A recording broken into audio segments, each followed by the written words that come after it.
Alors j'ai fait l'acquisition d'un caméscope. J'en avais un qui était à bande avant. J'ai laissé tomber parce que bon, de toute façon le logiciel ne fonctionnait pas sous Seven. Et puis il y a diverses propositions, il y a tous les prix. Bon, il y a des super caméscopes qui coûtent très cher. Et puis, bon, pour ce que j'ai à faire, c'est des plans rapprochés, un peu comme j'ai fait ici. Quand je suis en train de pêcher, quand je suis en bivouac, les fonctions zoom, les trucs comme ça, j'en ai pas besoin, ça ne m'intéresse pas. Il le fait quand même. Alors je vais le présenter. Le voici. Ça ressemble à un appareil photo, ça ressemble à GotNuts. Voilà. Donc j'ai mon HTC qui est juste à côté, c'est pour montrer l'exemple. Le petit HTC. Il est donc à peine plus grand, à peine plus large, et bien évidemment il est plus épais. Alors cet appareil photo il est assez simple. Vous avez ici, je l'ouvre, donc les micro SD qui vont dedans, le HDMI branché sur la télévision, on le ferme, une autre petite trappe ici avec l'USB. Sinon autrement, quoi dire de l'appareil, c'est qu'on peut fixer une Dragon aussi. Alors la Dragon qui était fournie avec, j'ai oublié dans la voiture, une petite Dragon pour mettre à la main.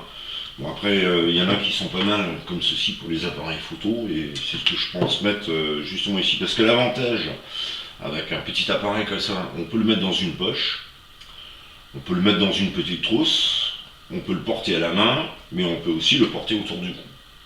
Quelqu'un qui fait du vélo, à la limite, il le met comme ça, et puis voilà.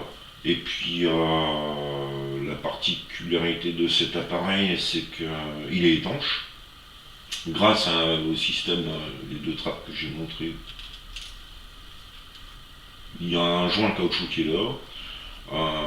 Il est étanche, c'est là que c'est tout à fait étonnant, il a jusqu'à 30 mètres de profondeur. C'est un appareil caméscope non seulement qui sert à filmer à tout événement comme ça, mais aussi événement sous-marin. C'est ça qui est pas mal. Donc il ne craint pas la pluie, ça c'est obligé. Et il fonctionne très bien, il a de bonnes définitions, 1920 par je sais plus combien. Je vais regarder la notice technique, je vais un peu la raconter. Donc il fonctionne sous Vista, XP, SP2. Donc les micro SD, de toute façon, ce qui est préconisé, c'est d'utiliser du 8 Go. J'ai pris 8 et j'ai pris 16 aussi parce que quand je pars en vacances, j'ai besoin quand même de bien stocker, quoi. Autrement, oui, donc 1024 par 768, 16 bits, 1280 par 1024, 32 bits, 1024 par 768, c'est d'accord, supérieur. J'avais cru voir en 1920 quelque part, mais vraiment je sais pas. C'est donc Full HD, USB, USB 2. Et voilà. Alors la notice là-dessus, elle est vraiment pas très explicite. Il faut, il y a un logiciel qui est fourni avec, et la notice bien détaillée en français est fournie avec. Moi, ce que je conseille de faire, c'est tout simplement de l'imprimer, et puis parce qu'il y a quand même pas mal de pages, quoi. Oui, Full HD, donc 1920 par 1080.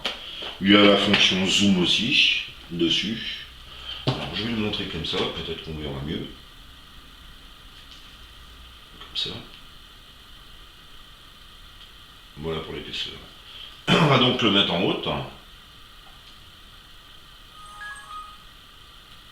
Et voilà, donc je vais approcher de l'appareil pour voir si on se rend un peu compte de ce qu'il fait. Non, c'est pas top là-dessus. Le mieux que je vais faire, c'est de faire un petit film et puis de mettre ça sur YouTube pour montrer un petit peu ce qu'il a comme. Donc, comme caractéristique, au niveau image, oui, ça a l'air pas mal.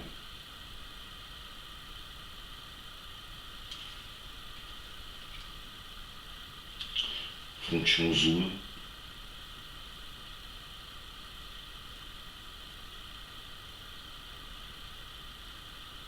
Il a un double stabilisateur. Alors c'est un appareil qui va jusqu'à 30 mètres de profondeur, mais il est aussi garanti anti-choc. Vous le laissez tourner par terre, il fonctionne nickel. Je vais pas essayer devant vous, ce serait complètement ridicule. Et donc, pour l'utilité que j'en ai, et je l'ai payé 145 euros. Attends, je vais vous montrer quelque chose, je vais aller le chercher. Ah bah si, mais non. Le petit trépied. Parce que quand on est en bivouac, par exemple sur le bateau de pêche, au lieu d'amener mon grand trépied pour filmer, parce que l'appareil photo, on pouvait le poser, mettre un petit truc en dessous, et voilà, bon, il filmait. Là, vous conviendrez que quand même, il n'est pas large, il n'est pas stable, donc la solution, c'était de prendre ceci, que je mettrai sur le banc, et il est vraiment pas mal comme trépied aussi. Voilà, on serre, et voilà.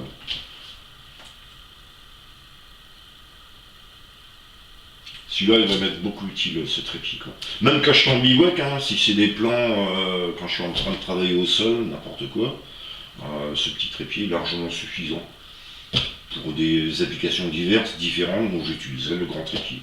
L'avantage maintenant, c'est que j'ai un appareil photo pour faire des photos et j'ai une caméscope, vraiment pour faire que du caméscope. On va dire qu'il y a des appareils photo qui font vidéo aussi, que c'est pas mal, c'est intéressant. Moi je dirais quand même c'est mieux d'avoir les deux, c'est quand même mieux d'avoir celui-là, parce que la définition de l'image elle est quand même largement supérieure. On verra ça sur YouTube. Et puis c'est bien de dissocier les deux matériels. Le transport de partout, on le met dans une poche autour du cou. C'est pas comme l'appareil photo quoi. Voilà. Donc je vais l'éteindre. Et je vous dis à la prochaine. Donc la présentation c'était en live, hein. Je suis pas un chef de vente ni quoi que ce soit. On fait ça le plus simplement possible. Et à bientôt sur des rendez-vous de pêche.